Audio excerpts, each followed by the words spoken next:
Hello, beautiful friends. Welcome back to 365 Days of Love and Miracles with A Course in Miracles. My name is Arlene Geres, and I am so glad that you are here. Please remember to listen right until the very end because we have a special treat for you. And if you enjoyed today's video, please click like and subscribe down below because this helps others to find us on YouTube. Today's lesson is lesson number 169. By grace I live, by grace I am released. This is our second day in a row that we're talking about grace. What exactly is grace? Merriam-Webster defines it this way. It is unmerited divine assistance. It is a virtue coming from God. It is a state of sanctification enjoyed through divine assistance. Bottom line, it is an unmerited gift that comes from God. Let's read all about it. Grace is an aspect of the love of God which is most like the state prevailing in the unity of truth. It is the world's most lofty aspiration, for it leads beyond the world entirely. It is past learning, yet the goal of learning, for grace cannot come until the mind prepares itself for true acceptance. Grace becomes inevitable instantly in those who have prepared a table where it can be gently laid and willingly received, an altar clean and holy for the gift. Grace is acceptance of the love of God within a world of seeming hate and fear. By grace alone, the hate and fear are gone, for grace presents a state so opposite to everything the world contains that those whose minds are lighted by the gift of grace cannot believe the world of fear is real. Let's talk about it. We cannot learn grace. It is something that we have to discover for ourselves, and we cannot discover it if we are caught up in the thinking of the ego. Grace comes when we get quiet, when we allow ourselves to experience the goodness of God. We receive grace in the same way that we receive peace, joy, and happiness. We have to experience it in order to really understand it. And it only comes when we prepare our hearts for it. It says here, it becomes inevitable instantly in those who have prepared a table where it can be gently laid and willingly received, an altar clean and holy for the gift. This is talking about our hearts. Have you emptied your heart of the thinking of this world so that you are open and ready to receive God's love, God's beauty, God's goodness, and God's grace? By grace alone, the hate and fear are gone. The more that we practice turning away from the thinking of the ego and turning our face towards the light is literally starting to happen here. It's just peeking through the palm trees. When we turn our face towards God, we no longer even see the ego. It loses its grip on us. It is less and less apparent in our lives. And our minds will be lighted by the gift of grace, and we will no longer even see the world of fear. It will cease to exist within our thinking. Let's keep on reading. Grace is not learned. The final step must go beyond all learning. Grace is not the goal this course aspires to attain, yet we prepare for grace in that an open mind can hear the call to awaken. It is not shut tight against God's voice. It has become aware that there are things it does not know, and thus is ready to accept a state completely different from experience with which it is familiarly at home. We have perhaps appeared to contradict our statement that the revelation of the Father and the Son as one has been already set. But we have also said that the mind determines when that time will be and has determined it. And yet we urge you to bear witness to the Word of God, to hasten the experience of truth and speed its advent into every mind that recognizes truth's effects on you. Let's talk about it. Grace is not a goal of the course. It's simply a byproduct of what happens when we open our mind to God. We have horses that ride along the beach here, and visitors to the area really enjoy going on those horse rides. These horses are pretty tame. They just walk along pretty quietly. Not much exciting happens. but our minds can be like a galloping horse. A major goal of the course is to be aware of how our mind can carry us away and how our mind creates our perception. Our mind convinces us that what we are projecting is real. But the Course is telling us to take that galloping horse under control. Be aware when you've gone off into the thinking of the ego. Open our mind to God's love. Ask God to give you His mind to think, to hasten the experience of the truth of His grace. And in that, we speed the advent into every mind that experiences the effects of God's truth on us. Let's keep reading. Oneness is simply the idea God is, and in His being, He encompasses all things. No mind holds anything but Him. We say, God is, and then we cease to speak, for in that knowledge words are meaningless.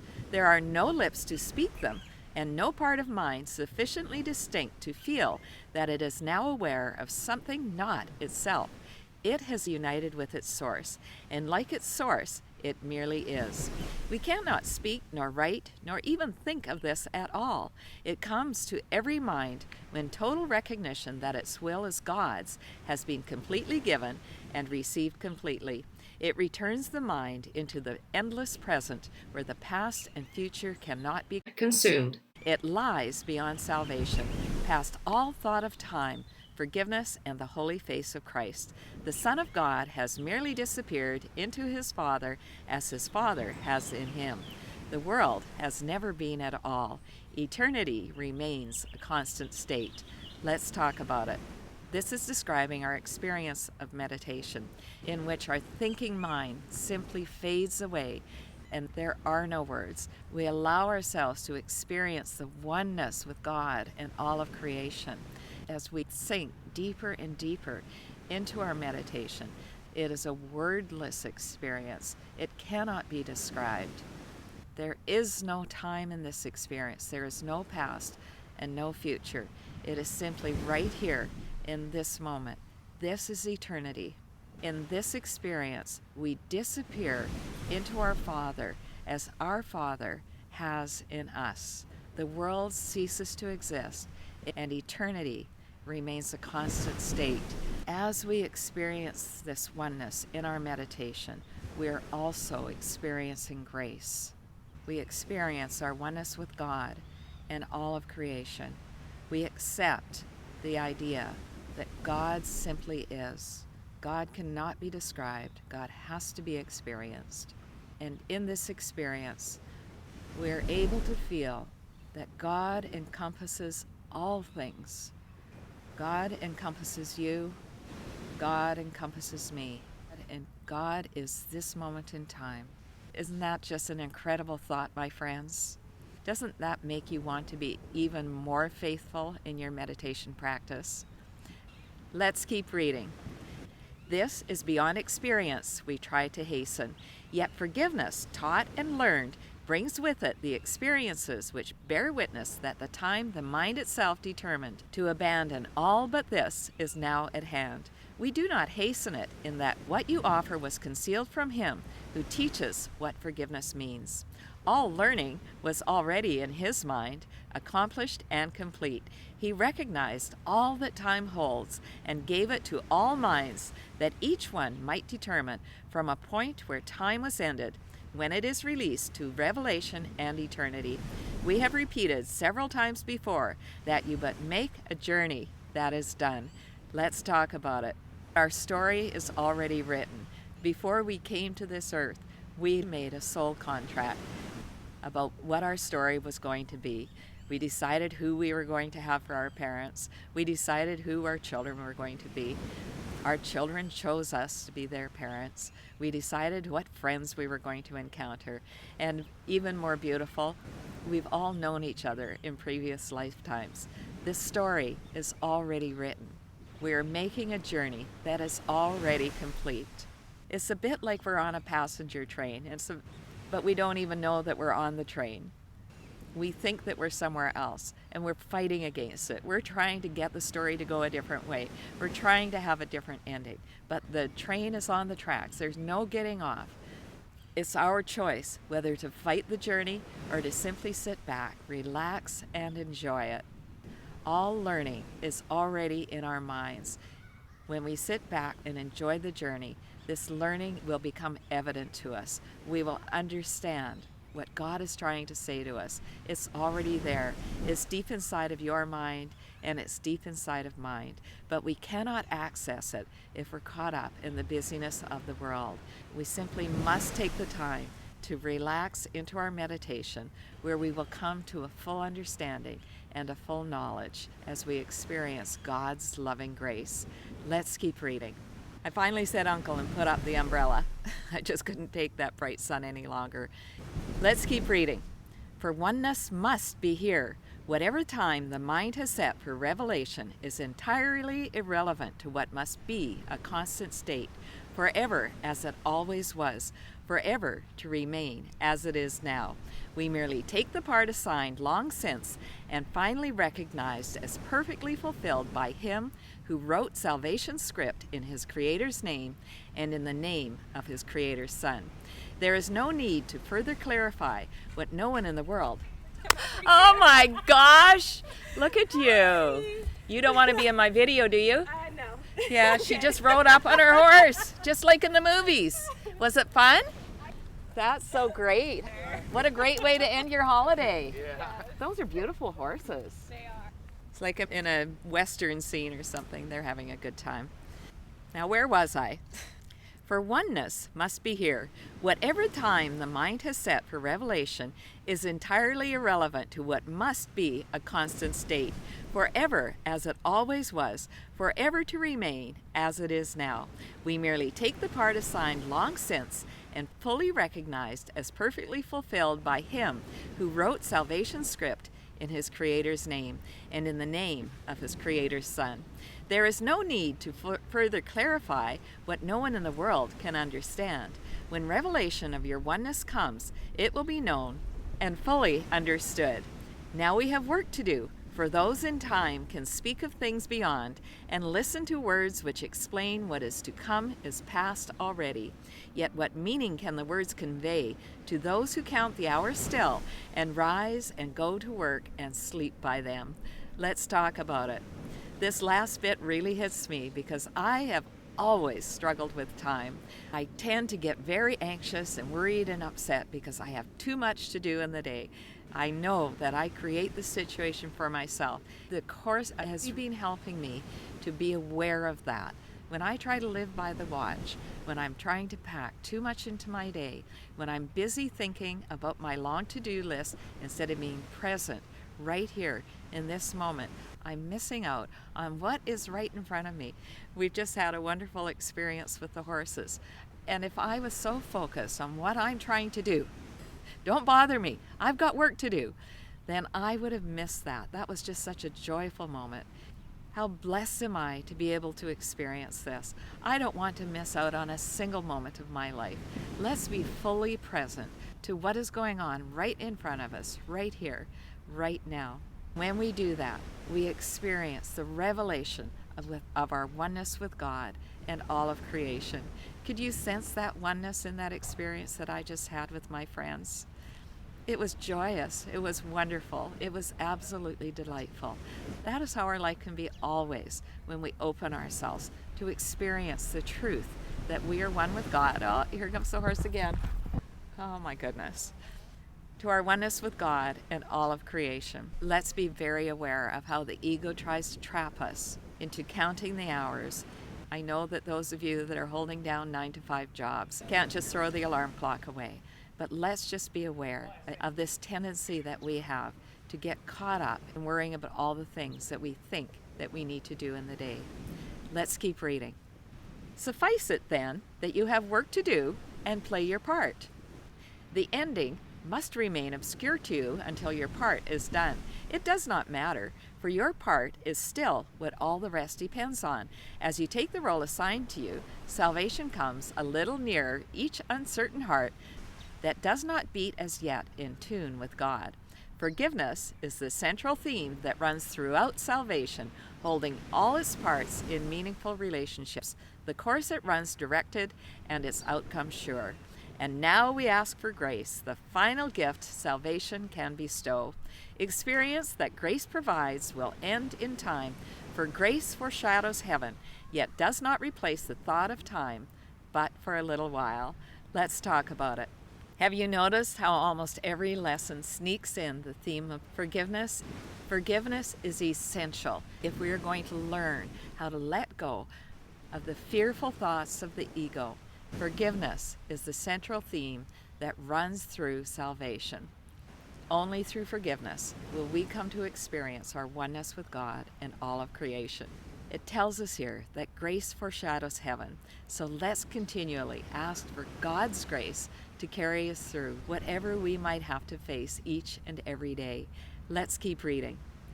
The interval suffices. It is here that miracles are laid, to be returned to you from the holy instance you receive through grace in your experience to all who see the light that lingers in your face.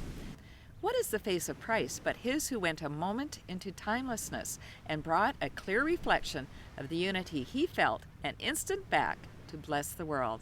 How could you finally attain to it forever while a part of you remains outside, unknowing, unawakened, and in need of you as witness to the truth? Let's talk about it. That interval of grace that we receive when we remove ourselves from the world, we take the time for our meditation and we experience grace. We bring that back with us as we go out into the world. And the light that shines out from us touches everyone that we meet. They see the face of Christ as we bring back the unity that we felt in that moment to bless the world. Do you want the gift of grace, my friends? Are you willing to take the time to allow God to bless you, for you to experience the gift of grace and to be the light in the world, to have your face shining with God's love, God's peace, God's joy, and God's happiness? We are meant to be the saviors of the world. We are meant to be the light. We are meant to bring healing. We are meant to bring God's love, joy, peace, and happiness to everyone that we meet. And in that way, we do our part to heal the world. Let's finish the reading. Be grateful to return, as you were glad to go an instant and accept the gifts that grace provided you. You carry them back to yourself, and revelation stands not far behind. Its coming is ensured. We ask for grace and for experience that comes from grace. We welcome the release it offers everyone. We do not ask for the unaskable. We do not look beyond what grace can give. For this we can give in the grace that has been given us. Our learning goal today does not exceed this prayer. Yet in the world, what could be more than what we ask this day of Him who gives the grace we ask, as it was given Him? By grace I live, by grace I am released, by grace I give, by grace I will release. Let's talk about it. Remember, grace is unmerited favor. We receive these gifts of love. We have sat before God, and He has showered us with His love, His joy, His peace, and His happiness. You and I and all of God's creatures are His beloved. He thinks of us all day long. Now we are meant to go out into the world and share these gifts with everyone we meet. We welcome the release it offers everyone, and we give the grace that has been so freely given to us. For our practice sessions today, first thing in the morning, last thing just before we go to sleep, we are meant to read or listen to today's lesson and then simply sit as we reflect on the idea for today. By grace I live, by grace I am released. And then we sit in our meditation for a minimum of 5 minutes. More is always better. The longer we sit, the more we hunger for this time with God. For our hourly practice sessions, often in between, and especially when we are upset for any reason, we simply state today's idea. By grace I give, by grace I will release. And then we take a minute or two as we allow this idea to sink deep within our beings. Thanks so much for listening right until the end, my friends. If you enjoyed today's video, please share the love, tell someone about them, encourage them to start at lesson 1 and only do 1 lesson a day. Are you ready for our special treat? Let's enjoy the Independence Day parade. By grace I live, by grace I am released, by grace I give, by grace I will release. Have a day of experiencing God's grace in everything you do, my friends. I love you.